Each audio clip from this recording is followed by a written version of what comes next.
and then they have to be often relocated to places where they don't have transportation, where they don't have access to things, and this impacts health in a very negative way. And we talked a little bit about that. I also like to see the bridge between primary care and community. And so I worked with an initiative called Exercise is Medicine, but it's intended to really equip our providers, our clinicians, with the ability to tap into the community resources to be able to enable patients who they see to actually connect with their communities. But anyway, that's so I can talk a lot about that. I can talk about. We'll come back to you. Yeah. Thank you. Oh yeah, you got one. Good afternoon, Shauna Scott from the Georgia Department of Public Health. And so my position at the Department of Public Health is to bridge public health and primary care. That is my role. I'm a public health lawyer by training, and so my interests are those policy systems that are in place that cause health inequities, and looking at legal and policy strategies to bring about change in those areas. So that's my personal passion. As far as, a thought, I was glad that Tyann brought up the life course perspective in her presentation, because when we look at the work of the State Department of Public Health, each state is different, right? There are 50 states in all the territories, and there's a wide variety of how states are structured to address health equity. So there's no one-size-fit-all model. And for some states, that could be just a single person in the chronic disease prevention section that works on chronic disease. And so they say, well, this is our health equity person. And that person doesn't really work on, let's say, HIV, which is a chronic disease now, but not in the chronic disease section. So how do we look at other conditions and address equity in other areas when we think of public health? And so, what I would say is that there should be a growing awareness that we need wide participation, not just from the folks in this room. I see all of you at all the same meetings over and over again. We need other people at the table, other participation, and really put in some push and some pressure on state government to try to leverage our dollars and our participation and our accountability. Thank you. Hi, I'm Christine Willis. I am the librarian at Shepherd Center, and if you're not familiar with us, we are a spinal cord injury and brain injury rehabilitation center. So a place where people come after one of the worst things that could ever happen to them has happened. And how they face that is very unique and different in each situation. But as a librarian, I get to meet people in different places in their lives and share with them the information that they might need to make a better decision for themselves.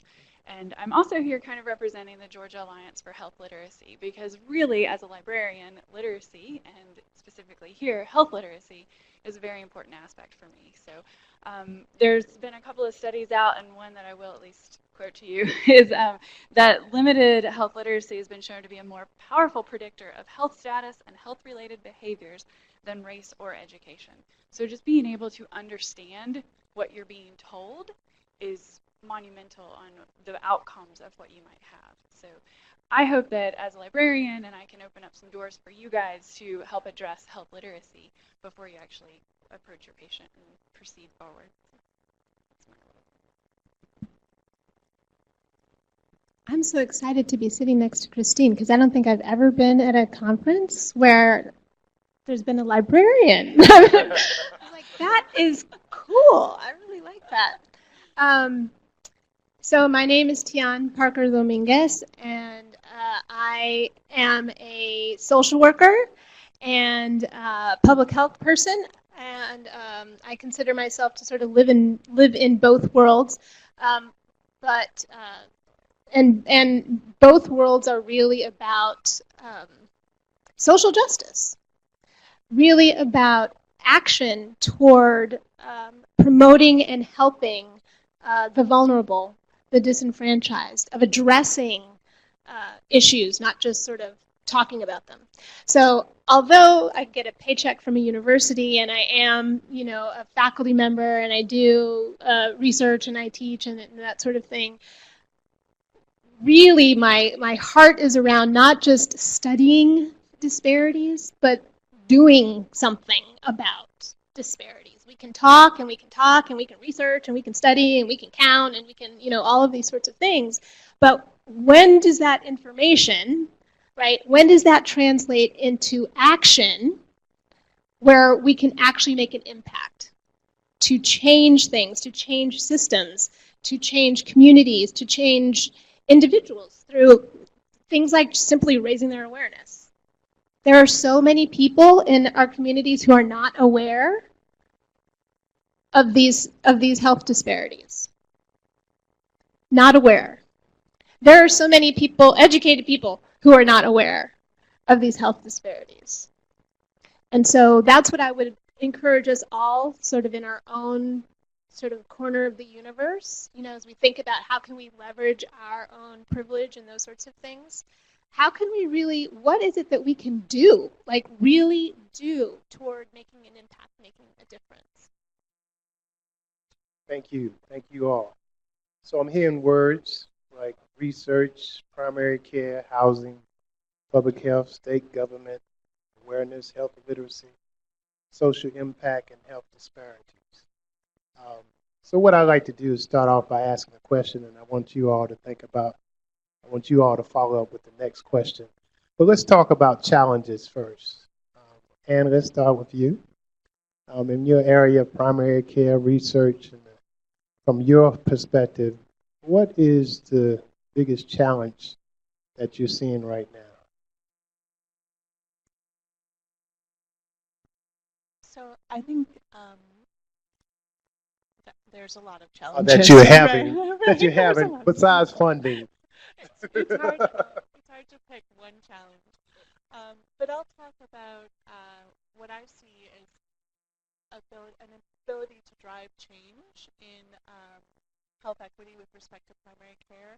I think one real important mission that we have here at the NCPC and as a discipline of primary care in general is to build a minority pipeline of primary care providers. And so to really attend to how to build a robust pipeline of physicians who are serving communities where they grew up and that they have deep knowledge of and that they're passionate about. And I think that's certainly one thing we're trying to do here at Morehouse. But it's really important that that is a national priority. And that certainly goes for rural communities and urban communities. And so that's one thing that I'm passionate about and that I think can help ameliorate some of the health disparities that are sort of running rampant. Thank you. Greg? So there's many challenges in terms of the context in which people live, the communities in which they live, where policies have driven various changes, and actually where those that are most affected are actually not at the table. And so I think that could be in terms of zoning, anything from zoning and policies in terms of land use and redevelopment and housing. Those things need to be brought to the level of where people have input. And so what we've tried to do, at least in terms of enhancing the likelihood of people having access to public transport, which we know that if they access public transport, there's a certain portion of that trip that they have to walk to, which then gets them active, but they also have to have it so that it connects and they don't sit on the bus and go from one transfer to another to get to their destination. Secondly, that neighborhoods need to be safe and accessible for children and families, and where there's park development or a lack thereof, that communities need to be engaged. That is stakeholders, and so even now in my own, in our community of Chattanooga, it's oftentimes a plan will be, thought about in terms of land use, and most recently a conversion of an old school site into a park. Well, you ask the city planners, you ask this Parks and Rec, have you sat down with and encouraged and included people from the community as to what they want? What do they want to see in a park? What do they want to see in space and so forth? And so that takes planning. It also takes breaking down some barriers, and it means changing the system, and that's a challenge. But you start with what we call like fundamentals of public health, and that is you engage. You don't do things to people. You do things alongside and with people who want to make changes. And so you engage the partners within your community. Like we do a little bit of work, and a lot of work actually, with faith-based organizations to engage them so that they engage their congregations where the people live and where they work and where they play. And that's going to take some reallocation of resources, in terms of those kinds of things. So I know I've kind of wandered around here, but that's part of what I do. I wander around, and we need more people to do that, to be more healthy, because the focus, like I said, is on healthy eating, but is also active living, and there are amazing disparities related to, in terms of the physical activity patterns and the poor eating patterns. That's part and parcel of the context in which people live, and we need to make those healthy choices easy choices, or easier ones. But we also have to break down some really significant barriers in terms of planning, and in terms of policy, and in terms of Okay. Thank you, Greg. Thank you. Shanna? This mic situation. Okay. I think when you think of Georgia and being, at the State Department of Public Health, there are 159 counties, right? And our state office is here in Metro Atlanta. So one of our biggest challenges is the rural versus urban, and how to work with our rural populations and address the health inequities that are being faced by the rural populations.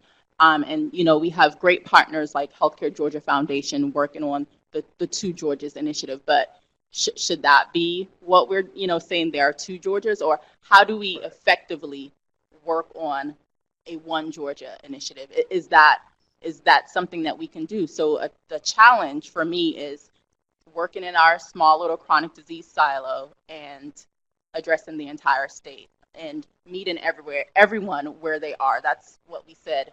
If we're working on inequities or equity, rising to the occasion and meeting everyone where they are. So that's a really big challenge for us, and getting out to, one of our furthest counties, it may take 5-6 hours to get there, driving. So how do we work with everyone and address those issues? And, looking back, there are county health rankings and America's Health Rankings. And if you look at our counties and where they're ranked, our rural counties are where we see most of the disparities, right? We do see them in the metro area as well, but when we look at dollar for dollar, our rural counties are most effective. So how do we work with those populations? That's a big challenge. Thank you. Don't ask me how to solve it. Well, that's an interesting point about the two Georgias. We'll talk to Healthcare Georgia about that name. Christine? I just want to touch back on one thing that Greg said about transportation. For our patients who come to Shepherd, so they have disabilities, and most of them are in power chairs or have some kind of limited mobility. And transportation in the Atlanta region is really difficult for some people. And if you live outside of that region, you have even a less opportunity to get where you need to go. So you have to call a private service. Not everyone can afford to have a modified van to be able to drive themselves somewhere. So, that last little bit, I had a patron who was in the library a while back, and the big MARTA bus, as she calls it, comes and picks up near her house, but she has to go on a section of roadway that does not have a sidewalk. So she doesn't have access to the bus that could connect her to the entire system in a safe way. So it's little barriers like that of building a sidewalk that can make a huge difference for her to be able to get out and do stuff. So instead, she relies on MARTA Mobility, which please support them because they need help. And so they pick her up at her door and then get her where she needs to go. So like those are just little things that make huge differences in people's lives that we don't always recognize, but is a challenge for them. So.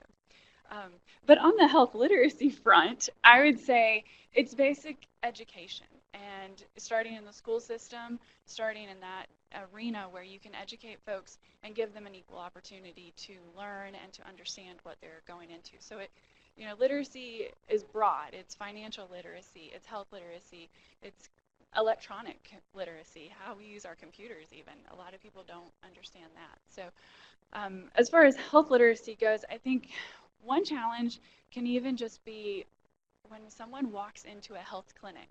They're there under stress, and so they're already not making clear decisions. So we have a limited capacity for the number of decisions we make in a day. That's why some CEOs wear the same thing every day.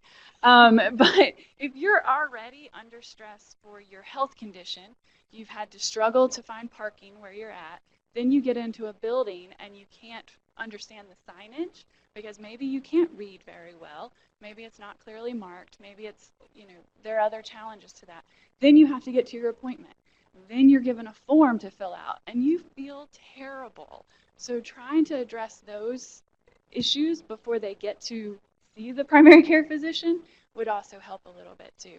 And there are ways that you can make your organization more health literate, and there's lots of resources online for that. But that's one thing I would say, just to, these simple challenges that can actually be defeated in a way if we look at it that way. Thank you, Christine. I think I would just echo what everybody has said up, pretty much up here, that there are many, many challenges. I think in the work that I do outside of the classroom, in working with the public health department, for example, around trying to address disparities in adverse birth outcomes and infant mortality. Community is so critically important, and we sort of hear that word, right? Yes, community, community, community. But what does it mean to meaningfully engage the community? Who represents the community? When, people in institutions or organizations go out to engage the community, who are they going to connect with the community? Who speaks for the community, right? So I think that's one of those things, is to really sort of think about when community engagement is very important. Number one, how are you defining community? Who is the community? How are you connecting or tapping into the community? And it's not easy. It's not picking up the phone call, picking up the phone and just, sort of calling someone. It takes time to develop trust and to develop relationships in the community, because the community, has had a lot of things told to them over time and has sort of been burned a lot of times as well. The community often feels used from my experience. They get used because we need a community engagement piece in our grant, or we need, blah, blah, blah, blah, blah. And, community members are sources of knowledge. They are sources of wisdom. They are sources of understanding. They know what's going on, sort of for them, and what their issues and their concerns are. And they don't just want to inform you so that you can sort of get your job done and check off your boxes. They want to be meaningfully engaged in a leadership position at the table to help define what the agenda is, to help define what goes into that grant, to help define what this new program is going to look like, or this new park, right? Because it's in their neighborhood, and their kids are going to be the ones, that are there. But we often get real lazy around community and engaging the community. And I think that is so critically important. The women that I have worked with in Austin around these new initiatives around disparities, there are some women who are just sick and tired of being sick and tired, to sort of give it a cliche, but they are getting active. They want their voices heard. They want to be part of the public health department's initiatives. They want to be on those planning committees. They want to be the ones that are helping to come up, with the strategies. And they are pushing. They are really challenging people to sort of think about the normal state of doing business, right? We get so caught up in sort of the low-hanging fruit. I get so frustrated with hearing that term, and I wonder how many of us get sort of frustrated with, well, but we've got this deadline, and so or we've got the next election coming up, or we've got whatever it may be, and we sort of do whatever the most expeditious thing is just to say that we did something. But did we really do something? So I think really taking the time and the effort and the sort of thick skin that it would take to really meaningfully forge connections with the community, particularly if you represent an institution that has historically not had a very good relationship with the community. There's going to be potentially a lot of mistrust there and a lot of work that you're going to have to do to really prove, your sincere intentions, and to really be open and honest and willing to let somebody else sit in the driver's seat. Let the community person be the chair of the committee, right? Or the co-chair of the community Let the community folks help develop the budget for, the grant or the program or, whatever it is. Pay them for their expertise. Why can't a community person be a paid consultant for you, right? They bring the wisdom, the insight that you're looking for. So why can't we sort of recognize that in a legitimate way and really, if you want to forge those connections and really show your sincerity, then really honor, the truth and the wisdom that they are offering you in the way that you engage, you engage with them, and then really work with them around move beyond the low-hanging fruit. We really want to create lasting change, then we really have to change at the systems level. I mean, all levels are really important, right? But we really have to sort of look at our structures that are in place and the ways in which we've been just so used to doing things. We just keep doing the same things over and over and over, and we expect to get different results. And, was it Albert Einstein, I think, that said, when we do that, I mean, that's craziness, right? That is the definition of crazy. So we've really got to sort of take a real hard look. And these are not easy things by any stretch of the imagination. You've got to be in it for the long haul. These disparities have been around for a very long time. They're not going away overnight. And so it took this long for us, for them to sort of be forged. It's going to take a long time for us to get consistently working at them to really start to dismantle structures that are in place that perpetuate them. Thank you, Tanya. I think we're hearing the importance of community engagement when we talk about literacy, state and federal policy, the pipeline. Just getting the community involved. We want to kind of hear some questions. We have some other questions, but we want to hear some questions from you all. Any questions from anyone?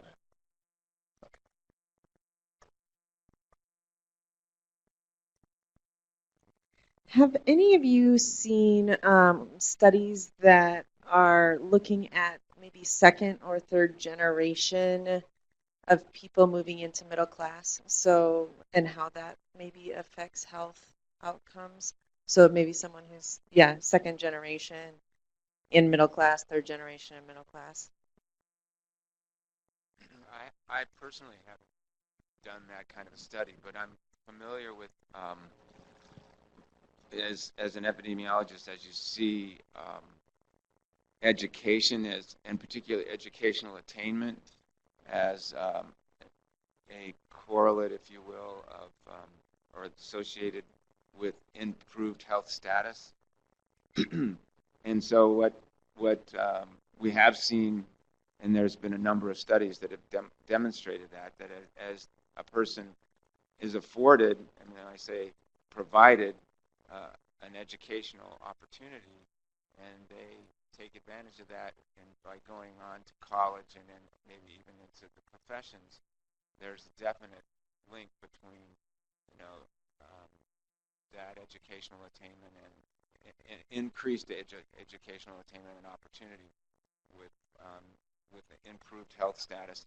That can be reflected in the, not only in terms of health outcomes per se, but also those risk factors that are associated with chronic diseases in particular. So, for example, those individuals who have higher educational attainment have been through, come out of poverty, that they basically, are not as likely to smoke, for example.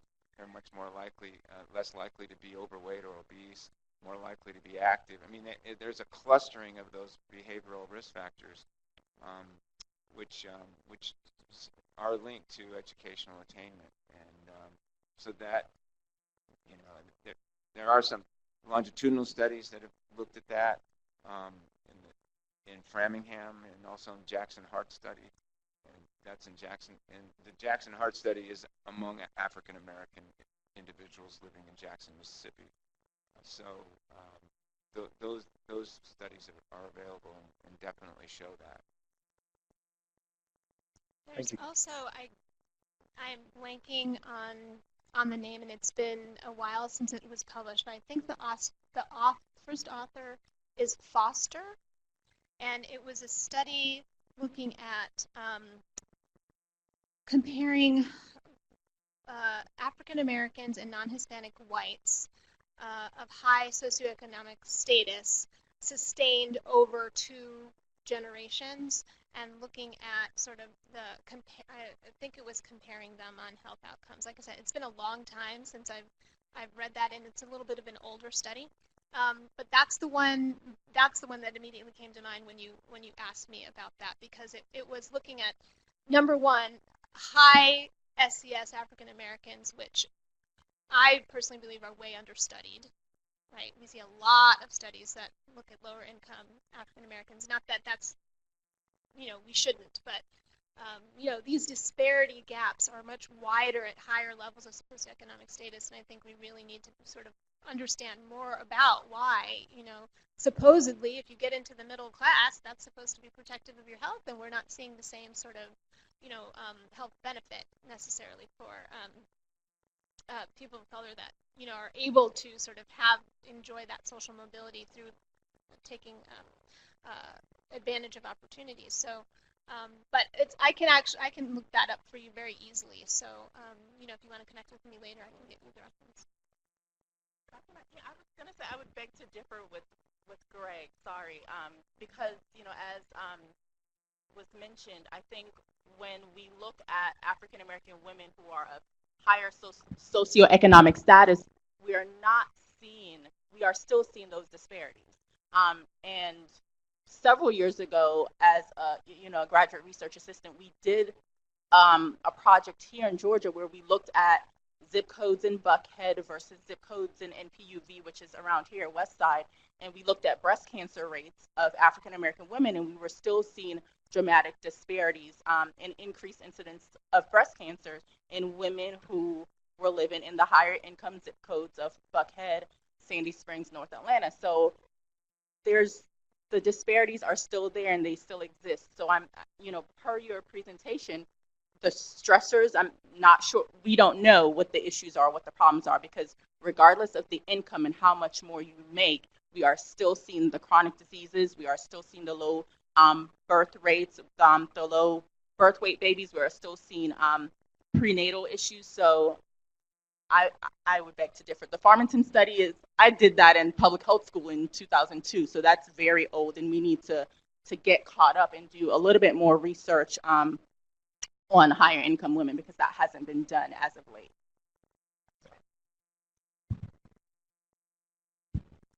Thank you. I was going to say, there still is a really strong correlation between socioeconomic position and health, and you see that sort of trend, in the majority population as well as in different populations of communities of color. It's just that the correlation isn't as strong, and I can talk from the population that I study the most, which is African American women.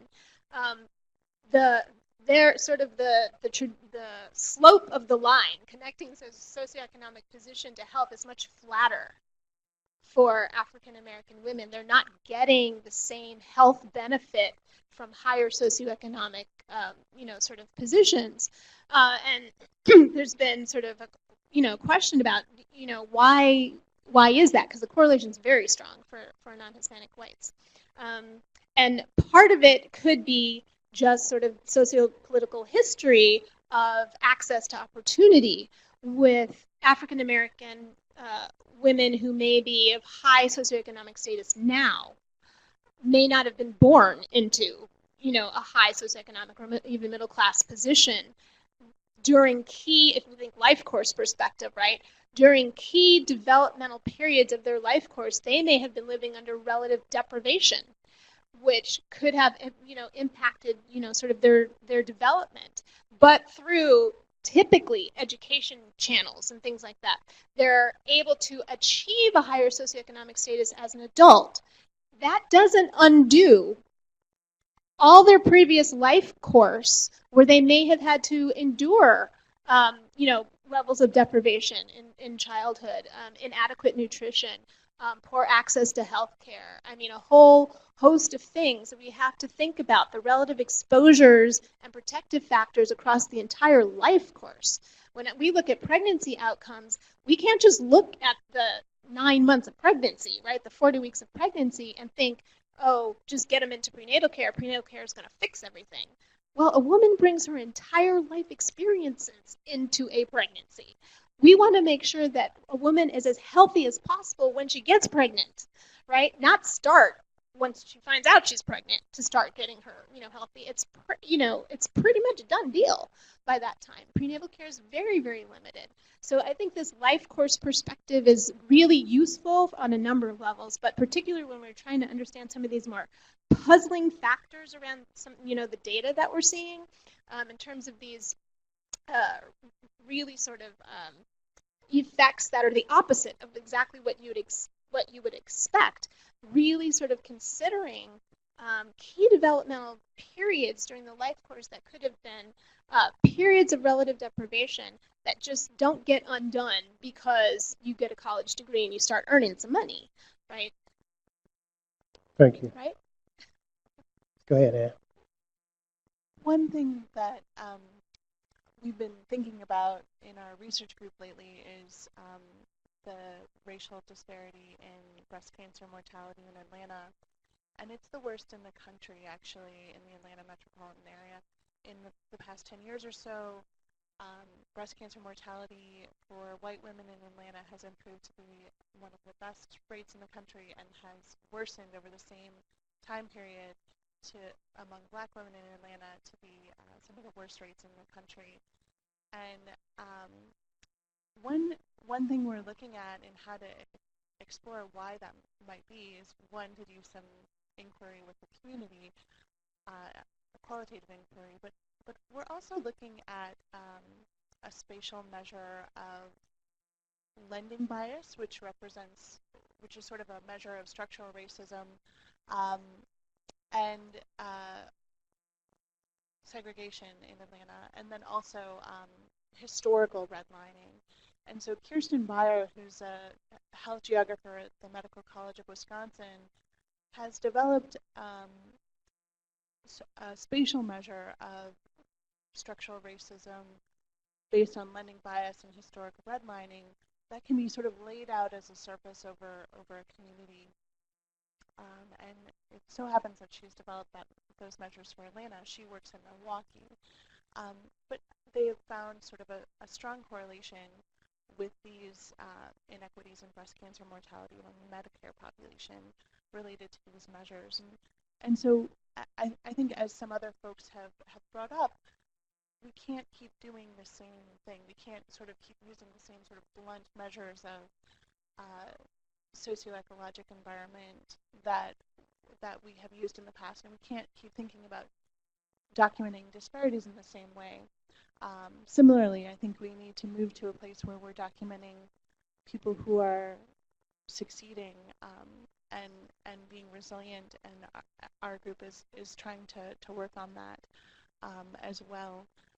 So those are just some of my thoughts after listening to the panel. And let me follow up. So how is primary care essential to these questions of health equity?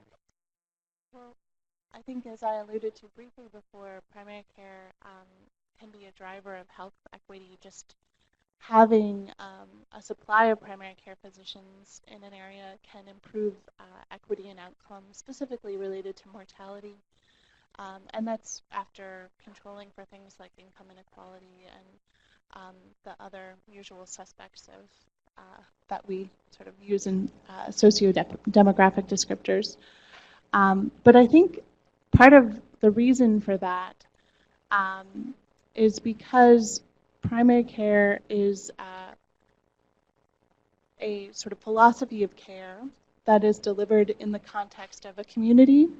And so when we go through our primary care training, that is part of our sort of view of health, is to contextualize someone within not only their individual circumstances, their family, but also their community and political circumstances. And so I think when you have that view of health, your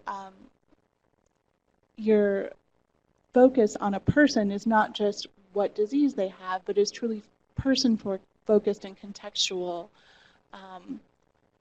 And when I say contextual, I mean contextual out to the sort of like global political environment that they live in, and also what access to water they have, what access to healthy relationships and good education they have. And so I think when you have that view as a healthcare provider, you're able to you have an awareness that allows you to sort of allow people to have the best health they can and allow communities to have the best health they can. Another reason for that is because primary care physicians actually mirror the population of the United States, and so our distribution, specifically the distribution of family physicians, is the same as the distribution of the population in the United States. And so that's sort of a simplistic view, but in order to take care of people, you have to be where they are. And so that's very important. And another way that we can sort of support people being cared for in the communities where they are is to support people being cared for by people who are from those communities, and that's sort of the pipeline issue that I brought up earlier. So I think that's why primary care is well positioned to be a driver of health equity. Thank you. I agree. I guess you know what specialty I'm in. Did you want? Yes. Yeah, go ahead. To that? And I would say that that's still a challenge for us here in Georgia, because we do have a shortage of primary care physicians as well as other specialties and nurses.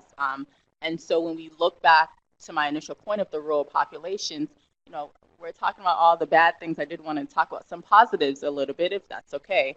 Some things that we are promoting at the Georgia Department of Public Health is telehealth, right? So using that service to get resources down to our rural populations. So if there's a specialty or some sort of service that you may need that may not be offered in a rural part of the state, using our telehealth capabilities and connectivity that is at all 159 of our health departments, bringing those services to our rural population. So I think, in thinking about all of the inequities, we need to start thinking of some other ways that we can address the challenges and figure out how to tap into our resources and get those things met. Because this food is smelling really good, and I want us to get to some of the positives, right? Yeah. No, solutions is what we want. Just one question, Christine. How is better literacy among the populations? When we look at the practices in the hospitals, a lot of times they're not really set up where they can deal with those issues. How are you putting those solutions in place, and how are you seeing that as helping outcomes? That is not an easy question. I think it comes back to a physician or a healthcare provider just being willing to take time. And that's your biggest crunch in healthcare. But there's a method, which I'm sure you guys are familiar with, teach back. And it's actually been studied that it doesn't take really any more time in the clinic to do this teach back to make sure that the patient understands what you've told them. And so there's a part of librarian world and the Georgia Alliance for Health Literacy that is actually trying to get some of that education out to providers and make that more accessible to them. There's some, again, I refer back to websites, but the CDC has great web resources on that, and the National Library of Medicine does as well, of just implementing teach back into your practice, but then not worrying so much about a person's literacy level of going through a whole, what do you understand? Are you a low, medium, high person? But just clear communication across the board. So everyone equally assume they don't know, and then just go from that point. And they might get it, but I've had friends who are well-educated healthcare providers who their children go to the doctor and they have no idea what the doctor has said because it's a terrible diagnosis and they go blank. So even with all their medical knowledge, they're still not taking in what the doctor is saying. And one of my friends actually said, I wrote notes down and I looked back at it and I thought, why did I not understand this at the time?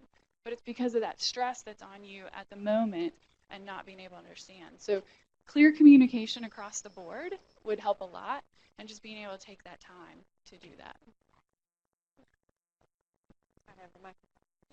I just had a question. I know that there are some community-based people in the audience, and I think in my next life, that's really where I want to be.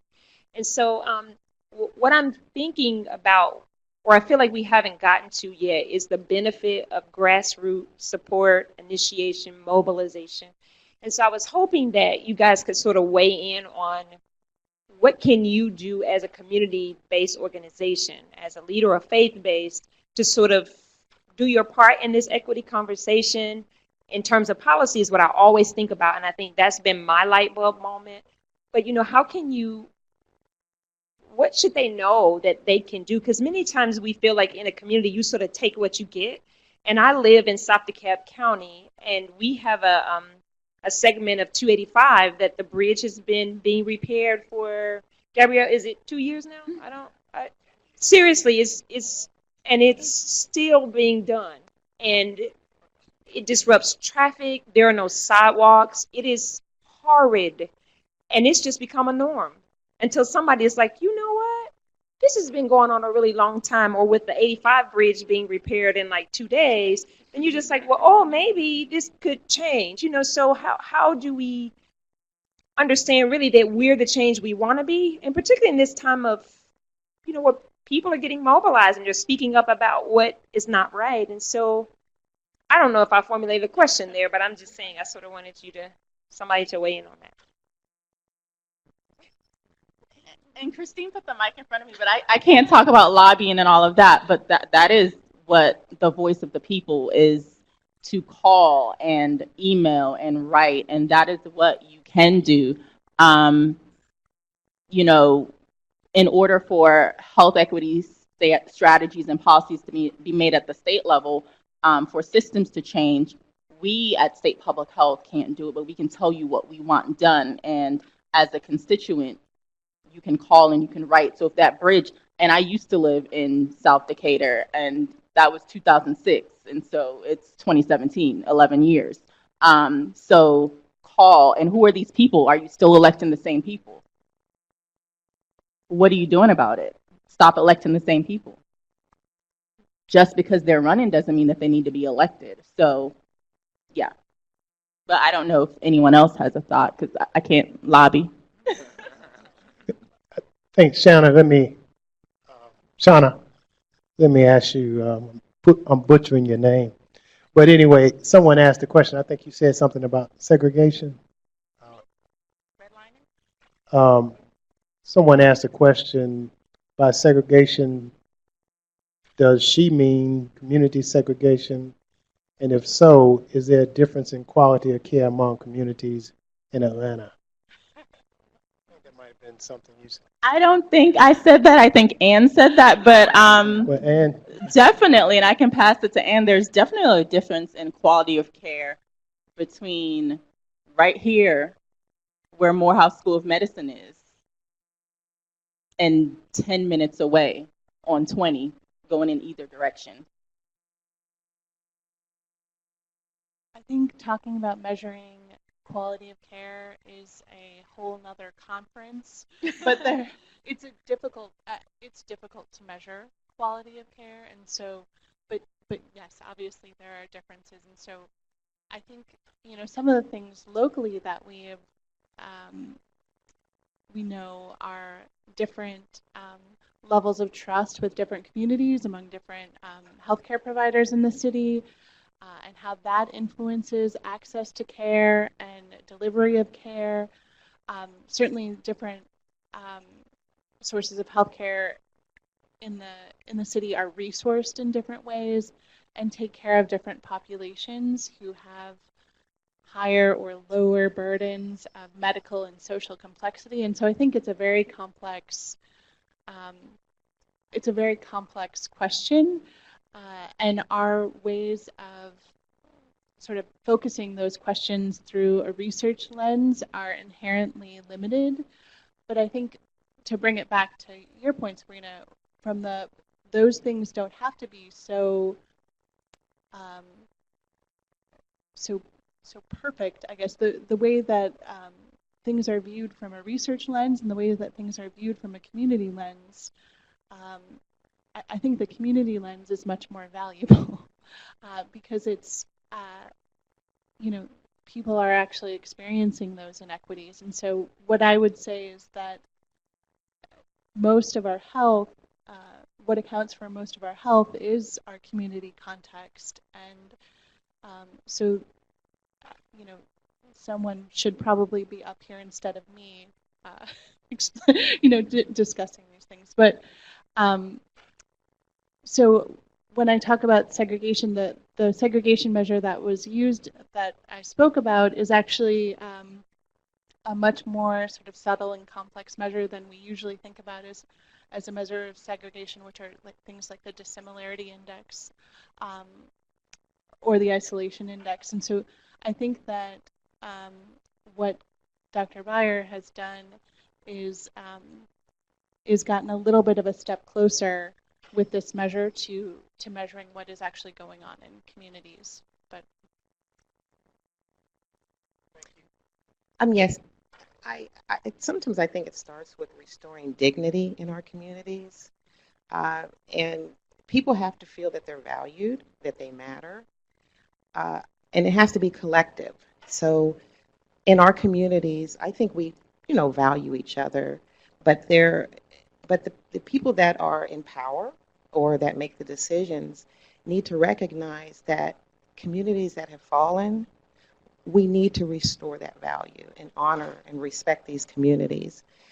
And because then you start to change the narrative and empower people collectively to have a voice at the Capitol, empower people to, like you were saying, talk to their elected officials. But it's going to take not just that community. It's going to take folks like you that are really truly investing in our communities. I think some of I do work around the country, and community health workers, coaches, these are people that are, you're seeing that are rising, and they're being certified now as certified asthma educators, people that are at the community level that are training, going into these communities and really investing. And then you'll start to see the richness of the community come out, and then you can start to change the narrative against the oppressions, the ones that are oppressing, and they're setting the narrative. Oh, I'm sorry, Gabrielle King. I work for Calori Communications Global. We're a healthcare public relations firm. Any comment? With what you said, my name is Wally Dira with Merrill Lynch. Thank you, panel, for bringing visibility to the health disparities. What would be a good first step for someone who is not immersed in health or in the health field? Visit your public library. Really, talk with your librarian. I mean, there are certified health information specialists in your public library who can help you get into that world a little bit. And I mean, as from the patient perspective, I was going to comment on yours, Gloria, right? Gabriella, sorry. Ask Me 3 is a tool that patients are encouraged to use to have a communication with their doctor. And I think going back to that feeling of empowerment from the community and from the individual perspective of going to your physician or going to your healthcare provider and feeling like you can ask questions. You don't have to just take everything that they give you and never say no to it, or never say, that's not really going to work for my lifestyle. How can we work on this? And that's just one tool that someone can use, but learning what's out there is a whole different, there's all kinds of other tools, but and then, yeah, I jokingly say visit your library, but honestly, at your local hospital or at other, Georgia has these AHECs, they're area healthcare centers, and they may stand for something better than that. Education center, sorry. I was like, AHEC, I know what it's called. But they are also great resources for things like that. So, and they have librarians at them too. So just another thought about what you could do to dive in, besides going to your librarian and your local library, but is to look around for specific health advocacy groups or coalitions that have been built up around various health issues. If I don't know how it is in the state of Georgia, but in the state of Tennessee, we have community health councils for every county. That's comprised of not people from the government per se, but that's from representatives from their own community. So if there is a community health council, it'd be just to come and see what are the priorities that they see. And so just to get to know that network, because you as a businessman coming in from that perspective is a great asset for a community, not just in terms of resources that you might bring, but also in terms of your knowledge, particularly about capital and finance and things like that. So those coalitions exist in most communities. They sometimes are thematic, in other words, they're around a particular issue, but some are actually more broad-based, and they may be social. There's weed and seed programs that were funded by the Department of Justice to find those, and many of them have a health and economic development kind of focus. But that would be, and then just rub shoulders with those folks and go, and you can then visit your librarian and really know where to search. I was also going to just mention that we need more people from like Merrill Lynch and the business community, the banking community, and people outside of health.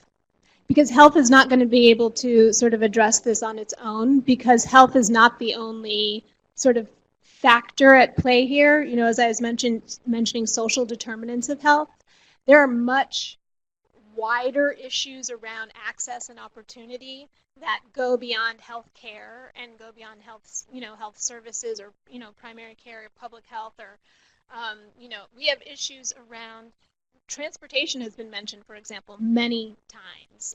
Access to food, to healthy, nutritious food, for example. I mean, there are a host of, education. I would say, number one, definitely educate yourself, so greater sort of awareness of these issues. Just deciding to come here is your big first step. Congratulations. We're so glad to have you. That's really important, right? So now that your interest is piqued, sort of continue to sort of find information, educate yourself around it, get involved in the ways that you can, in your life. If there's health councils or advocacy groups or things like that you want to get involved with, if there's a particular health issue that you're really concerned about, I'm sure there's an organization, around that you could volunteer for or something. But beyond that, in sort of your everyday role in your day-to-day life, right? Think about ways that you can leverage your position, your privilege, to help widen access and opportunities for people. You're in the financial industry, right? How can you think about, sort of your business, your day-to-day business, what it is that you do? How can you start to really, number one, I think, really examining what it is that you do, and not just you. I mean, like your company.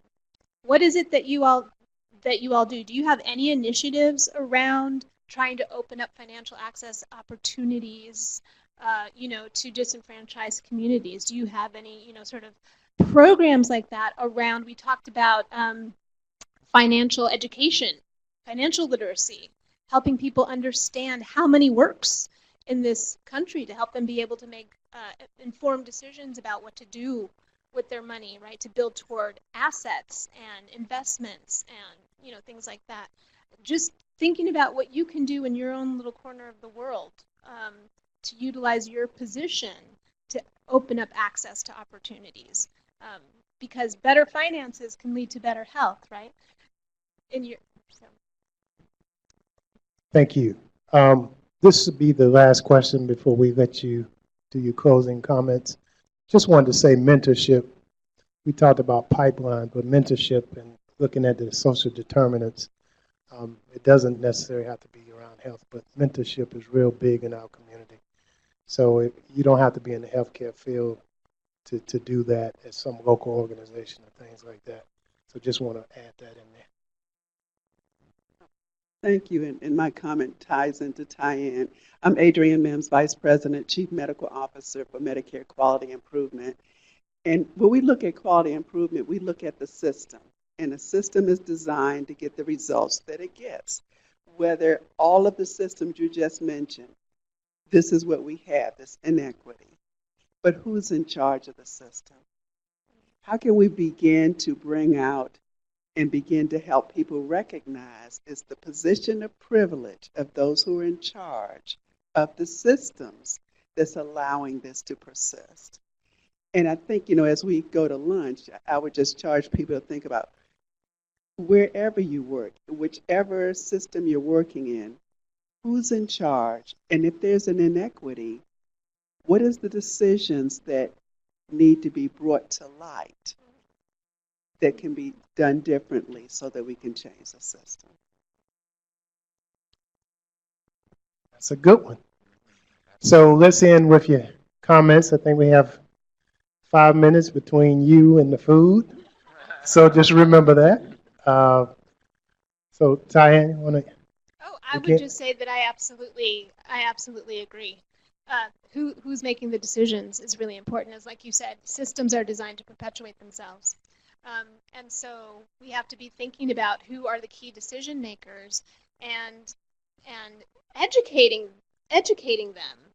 And sometimes that, educating them can also be a form of advocacy, right? Helping people just raise their level of understanding and awareness, or just simply point things out to them. Like Kamara Jones talks about, what did she say? Sort of naming racism, right?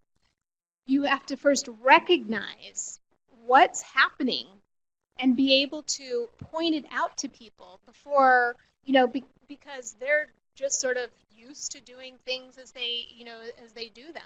So as we start to become more critical thinkers about how our systems operate and the things that, we sort of do when we see,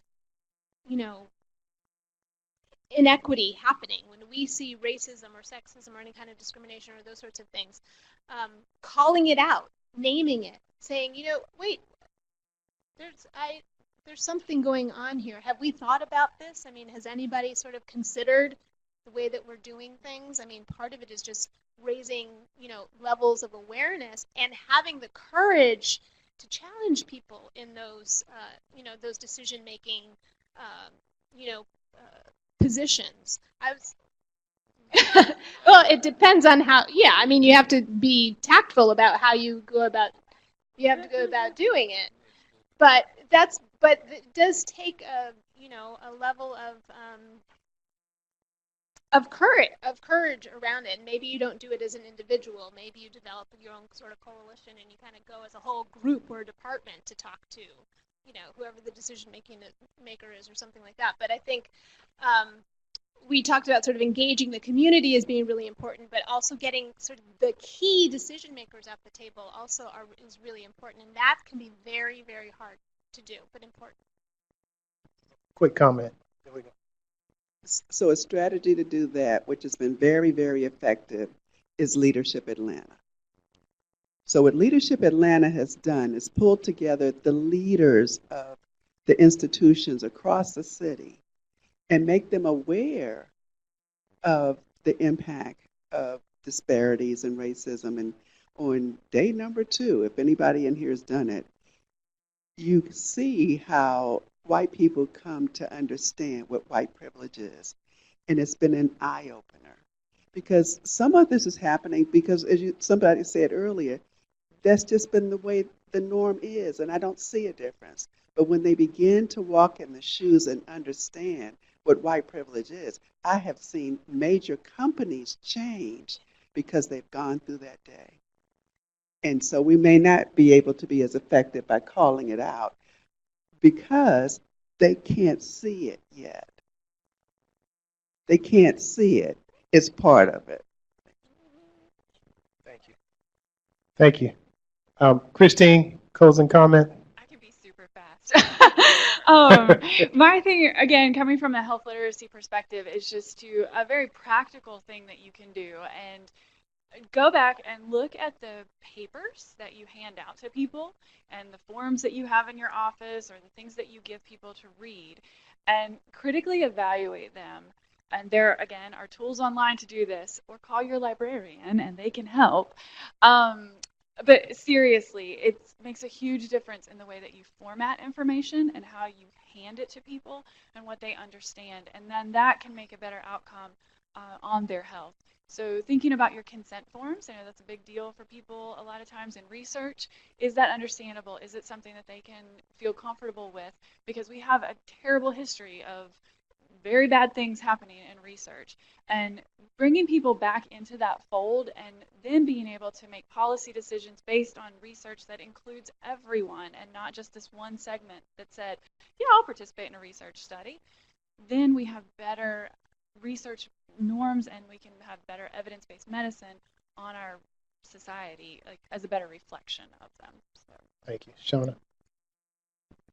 Super quick as well, and I think Wally, what can you do? And this is for everyone. Look this up when you get done in some free time. Triple aim of health equity. So there are 3 things that you can do. You can implement health in all policies. So not just healthcare policies, not just transportation policies, but health in all policies, looking at the whole person. The other thing, to Sabrina's point, strengthen community capacity. So get your community up to the level so that they can advocate for themselves.